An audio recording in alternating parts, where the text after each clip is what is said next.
और ईरान के किसी भी इक़दाम से कैसे निपटा जाए, इस हवाले से बातचीत की।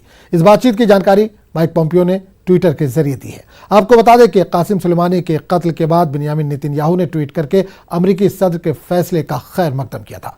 नेतन्याहू ने कहा कि अमेरिका का फैसला सही है और जैसे इसराइल को अपने दिफा करने का हक है, वैसे ही अमेरिका को भी यह हक हासिल है।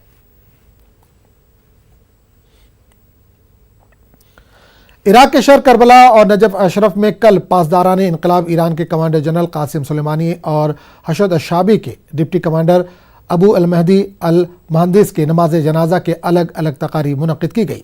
नमाज जनाजा के जुलूस में लोगों की बड़ी तादाद ने शिरकत की। इराक के तकरीबन तमाम आला ओहदेदार और वज़ीर आज़म आदिल अल मेहदी ने भी इसमें शिरकत की। ईरान के साथ साथ इराक ने भी दोनों कमांडरों की याद में 3 दिन तक का सोग मनाने का ऐलान किया है।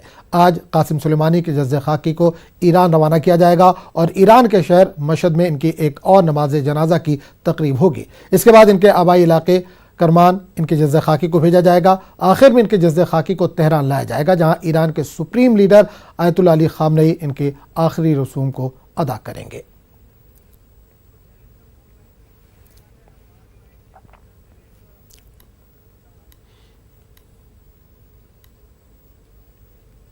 और इस पूरे मामले पर बात करने के लिए सीधे रुक करेंगे दिल्ली, जहां हमारे नुमाइंदे शैलेंद्र वांगो इस वक्त जुड़ रहे हैं। शैलेंद्र, मशरिक़ वस्ता में हालात कशीदा बने हुए, जिस तरह से धमकियों का एक सिलसिला चल रहा है, ये काफी नुकसानदेह हो सकता है इलाके के लिए। बिल्कुल आजम, जिस तरह के हालात बन रहे हैं, ये सीधे तौर पर कहा जा सकता है कि कशीदगी बढ़ रही है और एक कॉन्फ्लिक्ट के जो हालात हैं वो पैदा हो रहे हैं इस खित्ते में। आपको बता दें कि एक वीडियो जो सामने आ रहा है जिसमें कौम जो इलाका है ईरान का, वहां की मस्जिद के ऊपर एक लाल झंडा लहराया गया है और माना जा रहा है कि ये इस बात का इशारा है कि ईरान जो है वो अपने लोगों को ये आगाह कर रहा है कि एक बहुत बड़ी जंग जो है वो होने वाली है। तो इस फ्लैग को, रेड फ्लैग को लेकर भी बहुत सी बातें की जा रही हैं और ये कहा जा रहा है कि इसके लिए इमिनेंट वॉर का ये हिंट है। तो ऐसे में जाहिर तौर पर दुनिया भर में इसको लेकर चिंता है। भारत ने भी अपनी चिंता जाहिर की है और वहीं इस कार्रवाई के बाद अमेरिका भी ये कह रहा है कि हमने ईरान के लोगों के खिलाफ कोई कार्रवाई नहीं की है, हम नहीं चाहते कि वहां पे सरकार बदले। लेकिन जिस तरह इसको देखा जा रहा है ईरान में, वो एक बड़ा हमले के तौर पे देखा जा रहा है सुलेमानी की मौत को लेकर। और उसके बाद हमने ये भी तस्वीरें भी जो सामने आई हैं जनाजे की, जिसमें ट्वीट करके दिखाया गया कि सुलेमानी की मौत का जश्न नहीं हो रहा है, बल्कि उनकी मौत को लेकर जनाजे निकल रहे हैं। लोग उनकी मौत को लेकर खुश नहीं है, बहुत नाराज हैं और गुस्से में है।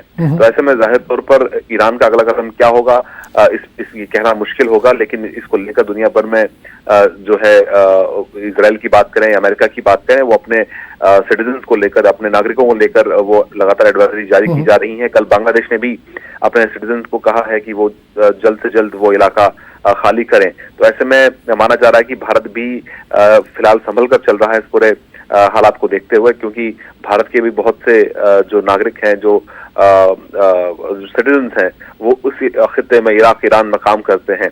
तो ऐसे में जाहिर तौर पर भारत भी इस पूरे मामले को लेकर चिंता कर रहा है। बिल्कुल शैलेंद्र, एक चीज और जानना चाहेंगे। अमेरिका लगातार ये कहता रहा है कि अगर ईरान ने किसी तरह की कार्रवाई की तो उसका बदला लिया जाएगा, हम उसी तरह से अटैक करेंगे, उसके 50 से ज्यादा ठिकानों पर अटैक करेंगे। कल इराक में अमेरिकी सिफारत खाने पर रॉकेट से हमला किया गया, तो क्या माना जाए अमेरिका बदले की कार्रवाई इसमें कर सकती है? देखिए, जाहिर तौर पर ट्रंप जो है वो चुनाव से पहले, जैसे कल भी इस बातचीत के दौरान हम आपसे बातचीत के दौरान बात हुई थी कि ट्रंप जो है वो चुनाव से पहले कहीं ना कहीं इस तरह की कार्रवाई करके अपना समर्थन बढ़ाना चाहते हैं। लेकिन ईरान जिस तरह से लगातार पिछले कुछ महीनों में संयम बरत रहा है और यहाँ तक कि जो अमेरिका और ईरान के बीच में जो न्यूक्लियर जो प्रोजेक्ट है उसको लेकर जो सहमति भी बनी थी, उसको भी ट्रंप ने रिजेक्ट कर दिया, उसको कॉल ऑफ कर दिया था, जो टॉक्स हुई थी ईरान और दुनिया भर के बीच में उनके न्यूक्लियर प्रोग्राम को लेकर। तो ऐसे में अब ईरान के लिए भी बहुत आसान नहीं होगा कि सुलेमानी का जिस तरह से कत्ल किया गया उसके बाद ईरान चुप बैठे। तो लेकिन ऐसे में एक बार फिर जो अमेरिका की धमकी है कि 50 से ज्यादा ठिकानों को निशाना बनाएगा अगर कोई कार्रवाई करता है ईरान, तो ऐसे में कशीदगी और बढ़ती है। और ऐसे में अब कुल मिला के ये देखना होगा कि सुलेमानी का का जो कत्ल है उसका बदला ईरान किस तरह से लेता है, क्या इसके बाद इजराइल के या अमेरिका के ठिकानों पर निशाना बनाया जाता है, या अमेरिकन इंटरेस्ट को निशाना बनाया जाता है पूरे खित्ते में इसके। लेकिन कुल मिला के ये बात सही है कि इससे कशीदगी बहुत ज्यादा बढ़ गई है। और जैसे मैंने आपको बताया कि ईरान जो है वो फिलहाल जो 3 दिन का वहां पर रखा गया है वो भी शोक मना रहा है। इसके बाद माना जा रहा है कि कोई कार्रवाई की जा सकती है ईरान की तरफ। चलिए शैलेंद्र, बहुत बहुत शुक्रिया इस तमाम जानकारी के लिए।